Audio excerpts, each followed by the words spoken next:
Tonight we have a guy who is just a family guy, he says, running up against the power base in Rhode Island.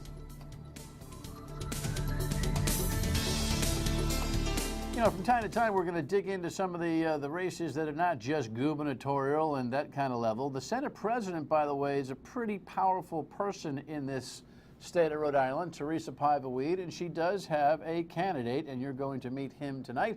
His name is Mike Smith. Hi, I am Dan York. It is a pleasure to have you aboard with my state of mind, which on any given day, you know, who knows? Dead smack in the middle of summer as we are in the middle of the third turn in a political season and so much going on. So why don't we hustle to the rundown and see what's going on there. I'd like to see some of that out of the Ukraine. What an awful weekend's worth of video and news stories. Now we've got a little situation in Tel Aviv where Delta says, uh-oh, we're going to Paris, and the FAA steps in. We had a very, very important federal court decision today that affects the entire Obamacare scenario. I'll explain to you how it might. And then we've got a local ad that's got the candidates on the Democratic side for governor starting to get after each other a little bit. So the friction has begun, but not that very much. And all of a sudden it dawned on me today, I have a theory about Clay Pell's candidacy, which is a multi-million-dollar television bonanza, isn't it? And then this, you got to be careful of those. I'll explain. All right, let's dig in real fast. Human dignity. Can we have some, please? Here's the headline from over in Ukraine. I mean, this is not something that you can even speak about quickly. It got to the point where I couldn't watch another program this past weekend. Now, I was off yesterday for original show. We had Phil Isle from the Providence Phoenix and his story last night, so we didn't have a rundown. And I didn't get a chance to talk to you about this, but I am sure you, like me, have been sick to your stomach. Here's the latest from Ukraine. This is an opportunity for me to extend on behalf of all the American people our deepest condolences. In Kharkiv, Ukraine, the bodies of those killed on Flight 17 arrived by train. They're expected in the Netherlands on Wednesday. And separatist rebels have turned over the plane's black boxes to Malaysian officials. British investigators will examine the data. But at the crash site, international observers say there are signs of significant tampering.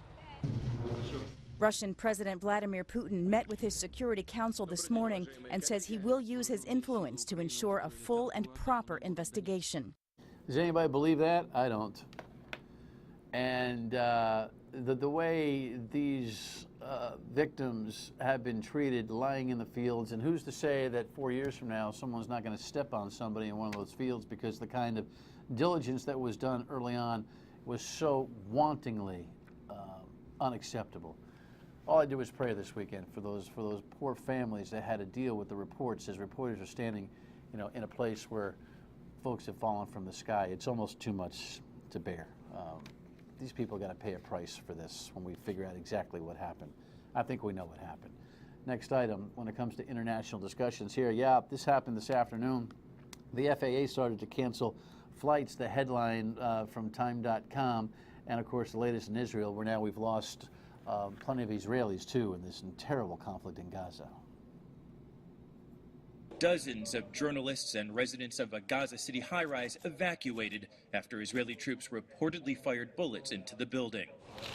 There are renewed diplomatic efforts to stop the fighting. Hamas has a fundamental choice to make, and it is a choice that will have a profound impact for the people of Gaza. Secretary of State John Kerry is holding high-level talks in Cairo. United Nations Secretary General Ban Ki-moon met with Israeli Prime Minister Benjamin Netanyahu in Tel Aviv. Remember, it's mandatory military service for Israelis, and now that they've lost a couple of dozen lives in this conflict, it's becoming all that much more real for the Israelis as well. Hamas has got its back to the wall. Who knows how they're going to react here, but you know, we'll see what kind of diplomatic mettle Secretary Kerry and the president have here to try to unwind this thing and calm this thing down. In the meantime, good call by the FAA, as there was a rocket fired into Tel Aviv near the airport, where they literally diverted a Delta flight. Delta did, and then the FAA said that's it for 24 hours. So check your flights, literally your itineraries, if you're going into the Middle East right now, because it's a little hairy over there. Alrighty, next item. This is very interesting. A federal court came down with this decision today. The Washington Post shows you a headline. this we got to take a closer look at and read into it. But what this really does, on a 2-to-1 decision, this federal appellate court said that if you joined the Obamacare ranks as a member of the federal health exchange, then your subsidy from the federal government, if you got one, is no good. Not constitutional, not exactly what the law prescribes. Now, this will no doubt go to the Supreme Court for analysis. The law could be rewritten and changed, but that would just open up a whole can of worms for Republicans to go back to square one on all sorts of things that they want to renegotiate with Obamacare. So this is very provocative, and the Supreme Court will have its hands full and a lot on the line when they decide this. Of course, it won't be tomorrow. But there are a lot of people that are counting on subsidies sticking. This could be a major IRS issue for people and the like, so stay tuned as the Obamacare wheels just keep on turning in directions sometimes that we can't predict or follow.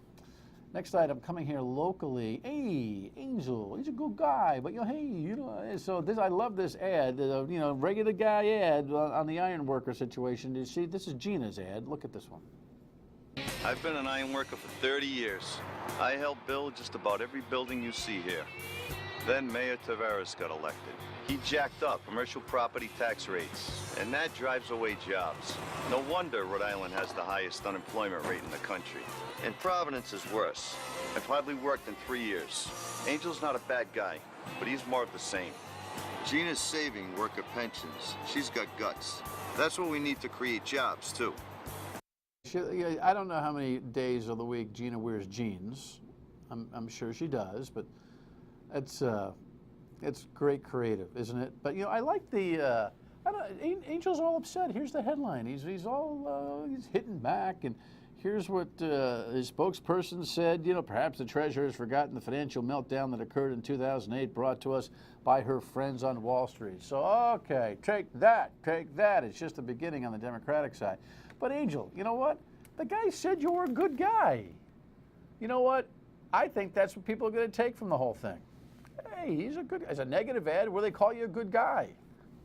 Can't beat that. Next item.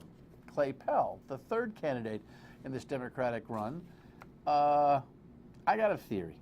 Here's my theory. Clay Pell and his candidacy are being organized and kind of sponsored by the same group of people that started this radio boycott at WPRO. Now follow this. Not all of you are following this inside baseball, but on WPRO, where I do a show every day from noon to 3, the Democrats are boycotting the radio station because of what they say another host said, John DePietro, blah, blah, blah. I've gone through it here before, but here's the thing. I was thinking about it today. The idea that Gina Raimondo and Angel Taveras are not interacting on the radio station with a couple 100,000 people listening every week, right, kind of restricts the content. We've had some okay television debates, well produced by the TV stations, but the candidates have been lame. Clay Pell, follow this now, has been spending buco bucks, amazing amount of money on television, and the theory from guys like Ted Nesi and others at WPRI.com is that he may be crawling in the polling data simply because of the quality of the ads he's running. But he's uncontested when it comes to thought. And when Gina Raimondo and Angel Taveras don't enter into the fracas that happens on radio, which even if you're not hearing the radio, you hear about what happens on the radio, you've got a very frictionless type of campaign, which feeds right into what the people who support Clay Pell want. They want him to win. My point is the people who are running the boycott are the same people that are running his campaign. Bob Walsh, who heads up the NEA, the organization that behind the scenes is behind this boycott, I think was maybe fibbing to me on this show a little while back. From a personal standpoint, I would advocate and have advocated that we should go back on York and Cianci and Matty Allen and Valicenti in the morning. And we've always talked to the news people and focus the ire directly where it belongs on John DePietro. It's time to revisit that, and I have advocated for it. I'm advocating for it now, and I've advocated for it internally. We'll see how it plays out. I think you're a fair broker on debates. I want to see the candidates debate on your show, including the primary candidate. So I think we have to get to that point. I don't know about that one. That was back in April. Old Bob may have just pulled my leg and yours. You know why? Because Clay Pell could be climbing just by a multi-million-dollar ad buy and not being contested at all because the others got hoodwinked into this whole we're all in it together boycott.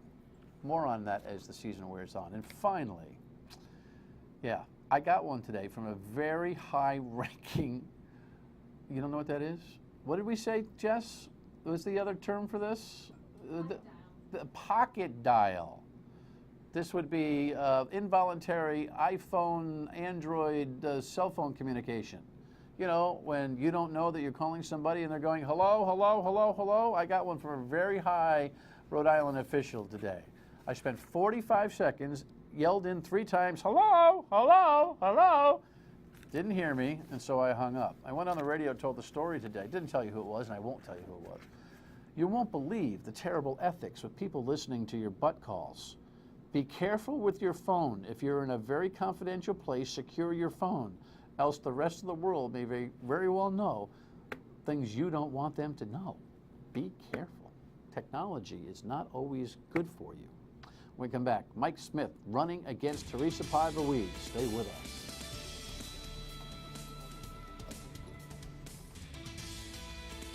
This is an attempt to address the concerns that were raised to me by my constituents. It's important to say what it does not do. It does not attempt to regulate the facility, nor does it in any way attempt to address zoning issues.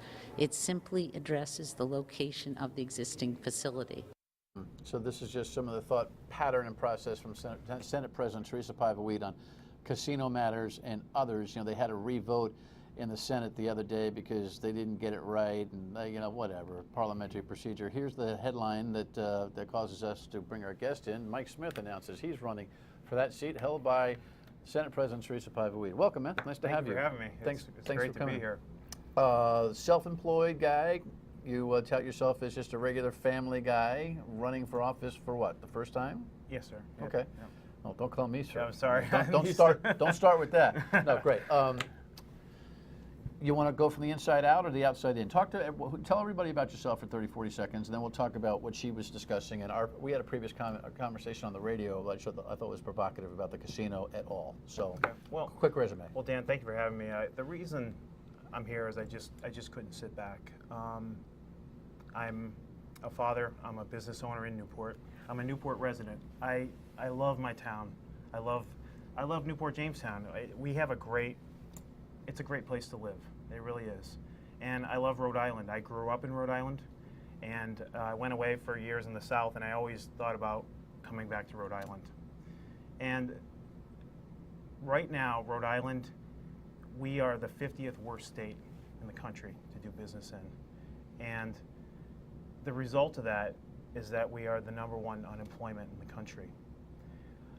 I don't think this is acceptable. I think Rhode Island is a great place. We have great things to offer. We have great colleges. We have smart people.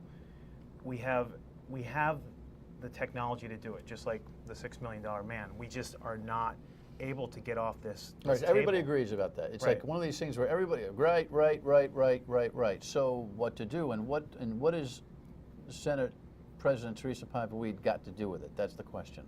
Well, she's the conductor of this railroad. She's been the Senate president for 6 years. She's been in office for 22 years. And basically, as a conductor of this train, the train is off the tracks, and we're sitting here still talking about moving the needle forward, which I hear you talk about a lot too, because it's an absurd term. I'm a business owner. I see businesses every day. I work business to business. I call on businesses personally day in and day out. And businesses are struggling in this state. Businesses are hurting on Aquidneck Island and across the entire state. So what has she done or what has she done or not done that you think needs to be addressed in this campaign? Well, as a conductor of this train, I feel that she has not made this urgent. I feel there needs to be a sense of urgency, Dan. I feel there's, when a business is going down the tubes, when it's going out of business, there's usually a urgency plan that occurs. And I believe that the state needs to operate the same way. We need to get accountable. We need to say, hey, we're not doing things right. What are other states doing? What are other states like New York and other states doing? Is this a general that you've got, or did the casino issue, which we've talked about in the past, did that inspire you? Was there a trigger for you that said, I'm in? Actually, the casino is just a number of things. I think it actually really started with the toll. And I know the toll's a dead issue, but I think it speaks to my opponent, Paiva Weed, because the entire island, the entire city of Newport and Jamestown was against the tolls. And she continued to fight to get these tolls. And with this casino issue, I believe it once again that the people have spoken, and it's not about sweetening the deal. It's about the fact that the people want to preserve our gem, our community. We want people to come with families. We want people to come to Newport and see the historic sites and to go to the mansions and the amazing restaurants. We want people in town, and I would rather see the North End become an economic hub than expanding a casino, and that's what the residents of Newport want as well. All right, well, this can be an interesting referendum, no doubt. When we come back, we'll talk more with Mike about how you upend the power base. She's pretty well settled in there. Stay with us. Appeared to me, and upon the advice of counsel and an abundance of caution, that the proper step to take would be to protect the city's appropriation and to move forward with a second vote. The Senate president appeared in chambers on crutches after spraining her knee at the Cliff Walk in Newport Friday. She says she learned about the voting issue when she was with the governor Tuesday. And the day the governor came down to actually walk the cliff, when he got out of the car, he said to me, "Did you know there's a legal issue on the referendum?" And I said, "No." Yeah, well, anyway, what are you going to run against a woman on crutches? I know. For crying out loud? The odds are so against me, I know. It's terrible. It's terrible. But, you know, she's talking about some of the nuances with the casino legislation. They had to take a vote in the Senate to authorize the referendum that was going to go on down there. Let's take it piece by piece real quick. You're no on the casino actually becoming table games, Joe Paolino's deal, that whole thing that has been proposed? You're no or yes on that? I'm no on the casino. Because specifically you'd like to see development in that area, other than, I mean, that thing is sitting there and it still puts a lot of dough into the state's coffers. So what do you do with a dying on the vine type of prospect there? Well, let me say I'm no on the vote. I'm no on, if the people of Newport wanted to have the casino continue or to grow, I would, if I were to be senator, I would support making it a world-class operation, being at least a world-class operation. But as far as the casino, the people do not want the casino.